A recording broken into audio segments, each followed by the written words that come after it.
ஓம் சைராம், ஜெய் சைராம். என் அன்பு குழந்தையே, இன்னும் 1 மணி நேரத்திற்குள்ளே நான் உன்னோடு பேச வேண்டும். 2 நிமிடம் எனக்காக ஒதுக்கினால் போதும். நிச்சயம் நீ கேட்பாய் என்று நம்புகிறேன். அலட்சியம் செய்யாதே. நீ என்னையே சார்ந்திருந்து பார். ஏங்குதல் போராட்டங்களை எல்லாம் எடுத்து என்னையே சார்ந்திருந்து நான் உன்னுடனேயே இருப்பேன் எப்பொழுதும். நான் உன்னுடைய தாகத்தை தீர்ப்பதற்காக வருவதற்குள் உன் மனமானது சஞ்சலமடைந்து எங்கேயோ சென்று கொண்டிருக்கிறது. நான் உங்களுக்காகவே இருக்கின்றேன். பாரத்தை என் மேல் சுமத்து. உனக்கு மன சாந்தி ஏற்படும். யாருக்காகவும் உன்னை நீ காயப்படுத்தி கொள்ள வேண்டாம். உறவாக வருபவர்களை எல்லாம் உயிராக நினைப்பது தவறு. உன்னுடைய வாழ்க்கை பாதையில் வரும் எல்லோரும் வழிபோக்கர்கள்தான். உன் வாழ்க்கை பயணத்தில் உன் துணை என்பது நீ மட்டுமே. உனக்கு நீ மட்டுமே துணை. உடலும் உயிரும் சொந்தமில்லை. உற்றார் உறவினர் சொந்தமில்லை. ஓடி ஓடி உழைத்த பணமும் நமக்கு சொந்தமில்லை. ஆசைப்பட்டு வாங்கிய பொருட்களும் கூட நமக்கு சொந்தமில்லை.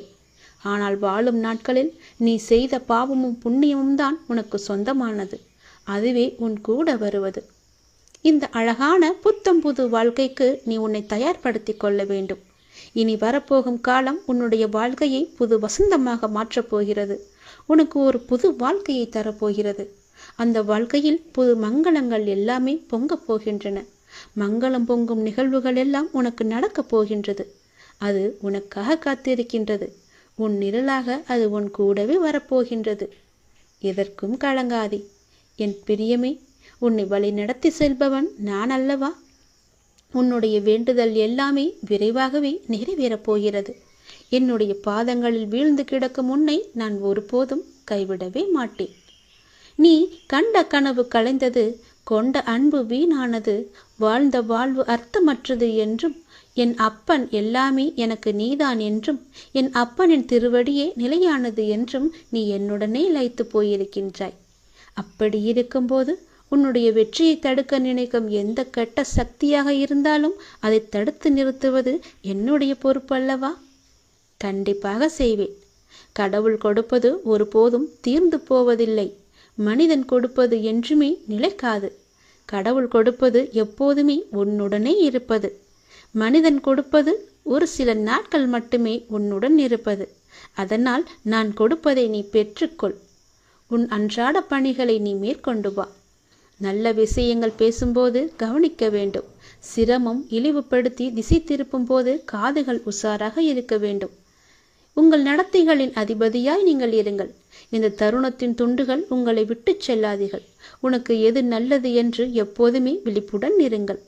பிறரை துன்புறுத்தவோ துன்பப்பட செய்யவோ வேண்டாம்.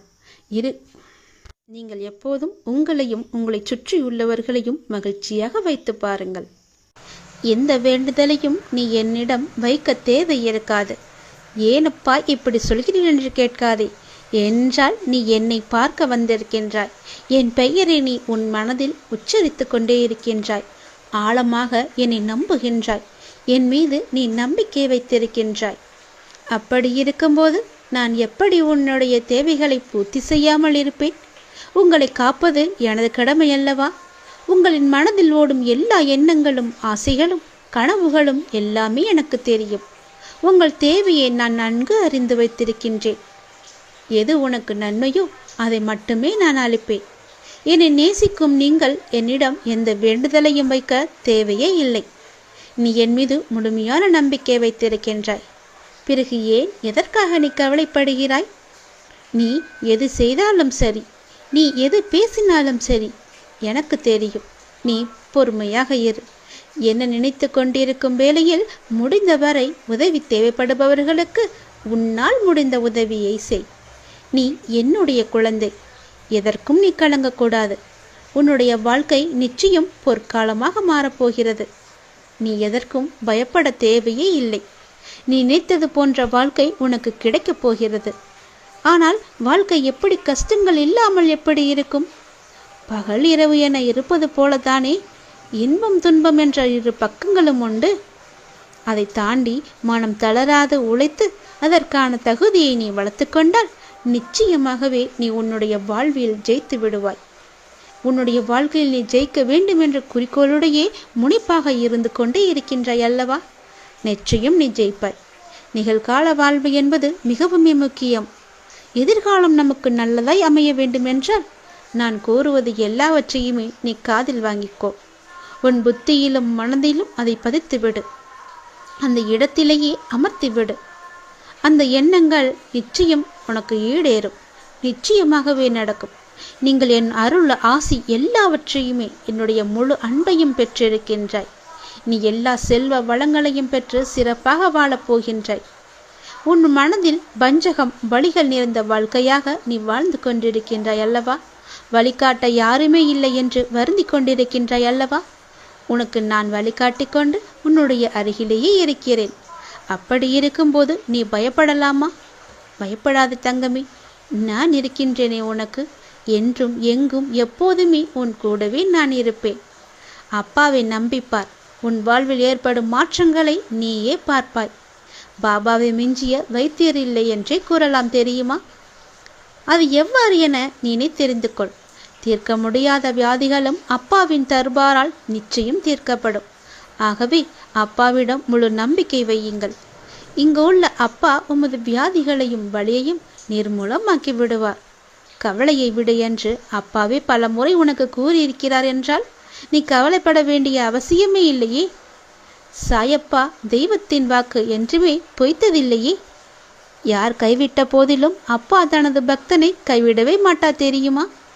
அவரிடம் முழு நம்பிக்கை வைப்பது இப்பொழுது உனக்கு மிகவுமே அவசியமாகிறது. உன்னுடைய நல்ல மனசுக்காகவே உன்னுள் நான் வாசம் செய்கின்றேன். உன் வாழ்க்கைக்கு நான் பொறுப்பு. நீ நிம்மதியாக இருக்கலாம். நிம்மதியாகவே இனி நித்திரை கொள்ளலாம். உன்னுடைய வாழ்க்கை எனக்காகவே அர்ப்பணிக்கப்பட்டது. நிச்சயம் உன்னுடைய வாழ்வில் பல தீபங்களை நான் ஏற்றிவிட்டேன். நீ எனக்கு எதுவுமே கிடைக்கவில்லையே என்று மன வருத்தத்தில் இருக்காதே.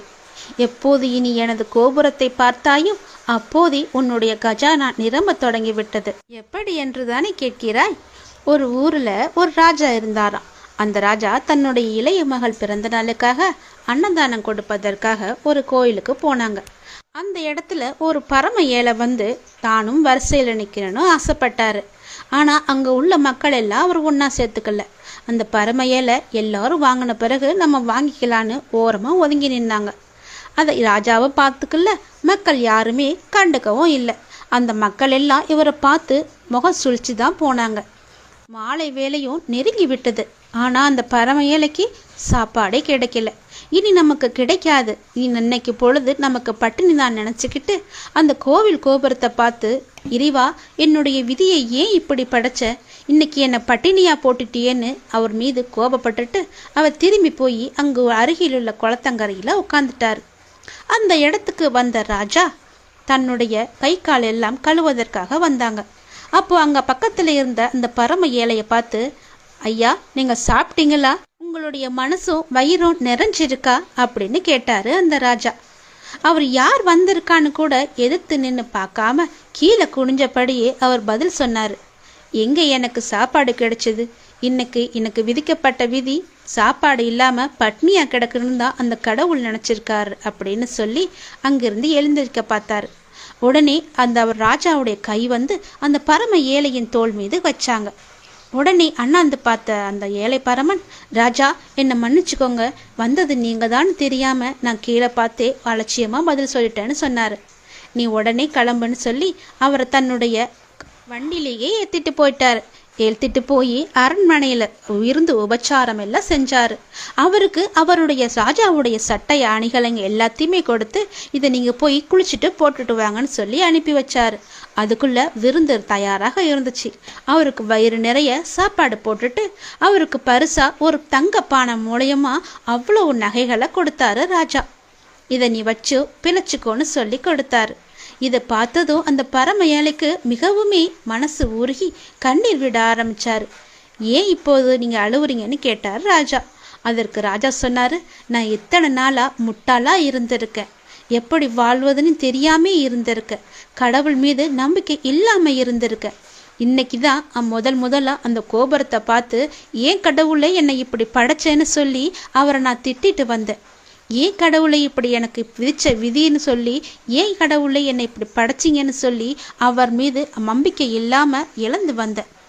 வந்து ஒரு 5 நிமிஷத்துக்கெல்லாம் நீங்களே கடவுளா வந்து எனக்கு வயிறு நிறைய சாப்பாடும் போட்டு இனி வருங்காலத்துக்கு தேவையான எல்லாத்தையுமே கொடுத்து நான் படைச்ச பிறவிக்கு இதுதான் அர்த்தம்னு எனக்கு காட்டிட்டீங்க இறைவா, ரொம்ப நன்றின்னு அவர் மீது காலில் விழுந்து கும்பிட்டாரு. இப்போது தெரிகிறதா, கடவுள் நமக்கு எதை எப்போது எப்படி எங்கு கொடுக்கணும்னு ஆசைப்படுறாரோ நிச்சயமாக கொடுப்பார். உனக்கும் தங்கப்பானை நிச்சயமாக கிடைக்கும். உன்னுடைய வேண்டுதல் நிறைவேறுவதற்கு இன்னும் கொஞ்சம் காலந்தாம் இருக்கு. நீ பொறுமையாக இருந்தா உனக்கு நல்லதே நடக்கும். யார் ஒதுக்கினாலும் நீ கவலைப்படாதே. இறைவனிடம் கையேந்து. இறைவன் உனக்கு இல்லை என்று சொல்லாமல் எல்லாவற்றையுமே தருவதற்காகத்தான் இறைவன் இருக்கின்றார். யார் ரூபத்தில் வேண்டுமானாலும் வரலாம். நீதான் அவரை அடையாளம் கண்டு கொள்ள வேண்டும். உன் வாழ்க்கையில் என்ன நடக்கிறது என்பதை உன்னால் உணர முடியவில்லையா? உன் பிரச்சனை என்ன என்பதை அறிந்து கொள்ள நீ முயற்சி செய். அதற்கான வழியை நான் உன் மனதில் இருந்தபடி நான் உனக்கு அருள்கிறேன். என்னால் முடியவில்லை, எனக்கு இது வராது, என்னால் எப்படி இவ்வளவு பெரிய விஷயத்தை செய்ய முடியும் என்ற எதிர்மறை எண்ணங்களை எல்லாம் உடைத்து எரிந்துவிடு. உன் சாயப்பா உன்னை விட்டு எங்குமே செல்ல மாட்டேன். இன்று கோபத்தில் என்ன பேசினாய் என்பதை உன்னால் உணர முடியவில்லை. உன் மனதிலிருந்து நானே உனக்கான பதிலை உன்னிடம் கூறிக்கொண்டேதான் இருப்பேன். அதை உணர்ந்து நட. மாயை என்பது ஒரு பொய்யான தோற்றம். அதில் மாட்டிக்கொள்ளும் நிலையில் நீ இருக்கிறாய். அதிலிருந்து வெளியே வர உனக்கு நான் உதவி செய்கிறேன். அதை உணர்ந்து கொஞ்சம் நீ ஜாக்கிரதையாக நட. உன் சூழ்நிலை உனக்கான வழியை தருகிறது என்று நீ அழுகிறாய். ஆனால் அது வழியை தருவதல்ல. வாழ்க்கை என்பது எளிது.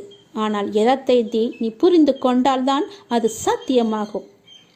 அதை புரிய வைக்கவே சில கசப்பான நிகழ்வுகள் உனக்கு நிகழ்ந்து கொண்டிருக்கின்றன. நான் எப்போதும் துணையாகவே இருப்பேன். உன் அம்மாவாகவும் அப்பாவாகவும் உன்னுடைய வாழ்க்கை துணையாகவும் நல்ல நண்பனாகவும் உனக்கு உடன் பிறந்தவர்களாகவும் என்னுடைய துணை எப்போதுமே உன்னை சுற்றி இருந்து கொண்டே இருக்கும். எந்த ரூபத்தில் பார்த்தாலும் நான் உனக்கு இருந்து கொண்டே இருப்பேன். குருவாக பார், நான் உனக்கு நிச்சயமாகவே என்னுடைய அருள் முழுவதையுமே தருகிறேன். என்னுடைய பிள்ளையான உனக்கு நல்ல காலம் பிறந்துவிட்டது. நல்ல காலம் நெருங்கிவிட்டது. அதனால்தான் பிரச்சனை உனக்கு பெரிதாக தெரிகிறது. எல்லா பிரச்சனைக்குமே ஒரு தீர்வு இருக்கிறது. அதை கண்டு நீ பயப்படாதே. ஒரு பிரச்சனை முடியும் தருவாயில்தான் அது தீவிரமடையும். ஒரு நல்ல முடிவுக்காகத்தான் உனக்கு இது நிகழ்ந்து கொண்டிருக்கிறது என்பதை நம்பு. என்னை நம்பு. உன் அன்பு என்பது உண்மையானது. அதில் ஏன் நீ இப்படி போட்டு குழம்பி தவித்து கொண்டே வைத்து கொண்டிருக்கிறாய்? உன் குழப்பமே உனக்கான எதிரி. மனதை குழப்பத்தில் ஆட்டிவிடாதே. ஆட்டி வைத்திருக்கிறாய் நீ. உன் மனதை போட்டு ஆட்டி வைத்திருக்கிறாய். பல குழப்பங்களை உன் மனதுக்குள்ளே போட்டு அது சொல்ல முடியாமல் வாய்விட்டு கதறும் அளவிற்கு உன் மனதில் அத்தனை குழப்பங்களை நீ வைத்திருக்கிறாய். உனக்கு நான் இருக்கிறேன். என் மீது நம்பிக்கை இருந்தால் இதை நீ செய்.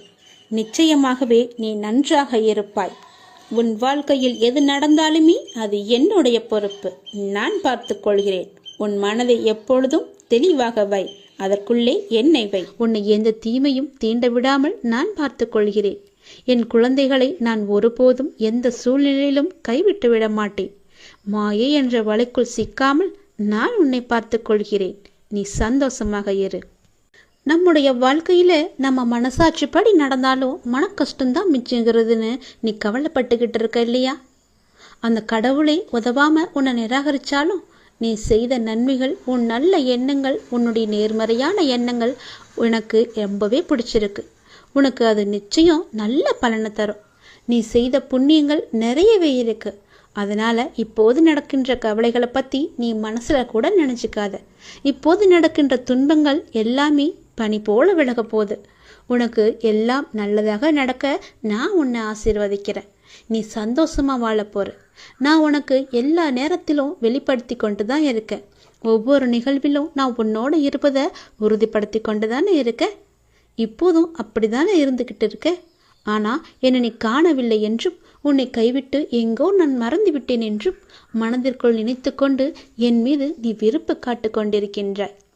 நீ என்னை பற்றி நினைத்து கொண்டிருக்கும் அதே வேளையில் நீ சற்றும் எதிர்பாராமல் உன் முன்னால் வந்து நிற்கும் எந்த வண்டியிலாவது என் சித்திர ரூபத்தை கண்டுவிட்ட மகிழ்ச்சியை நீ எப்படியெல்லாம் கொண்டாடி மகிழ்கிறாய் என்பது எனக்கு நல்லா தெரியும். அப்படிப்பட்ட நீயா இன்று இந்த நிலைமையில் இருப்பது? உன்னை நான் இந்த கோலத்திலா பார்க்க வேண்டும்? என் மனம் உடைந்து போயிருக்கிறது.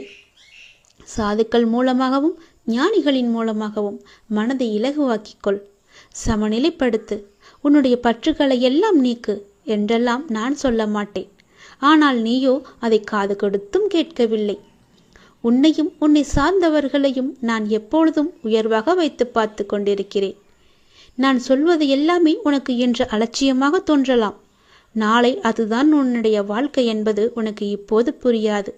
என்னுடைய அப்பா சொன்னது எல்லாமே என்னுடைய நன்மைக்கு, என்னுடைய எதிர்காலத்திற்கு என்று உனக்கு இப்போது தெரிய வரப்போவது கிடையாது. நீ என்னை முழுமையாக நம்பினால் மட்டுமே, நீ என்னுடைய குழந்தை என்பதை நம்பினால் மட்டுமே இது எல்லாம் உனக்கு தெரிய வரும். நீ என்னை உதாசீனப்படுத்தவில்லை. உன்னையும் உன்னை சார்ந்தவர்களையும் உயர்வாக வைத்து நான் காத்திருந்தேன். நீ என்னை என்ன வேண்டுமானாலும் சொல்லிக்கொள். நீ என்னுடைய குழந்தை. உனக்கு எல்லா உரிமையும் இருக்கிறது. என்னிடம் கோபப்பட. நான் இன்னொருவர் ரூபத்திலும் இருப்பேன் என்பதை உணர்ந்து பிறரை உன் நாவினால் புண்படுத்தாமல் இருந்தாய் அல்லவா? ஆனால் சமீப காலமாக நீ எப்போதும் சண்டை போடும் என்ற எண்ணத்திலேயே இருக்கின்றாய்.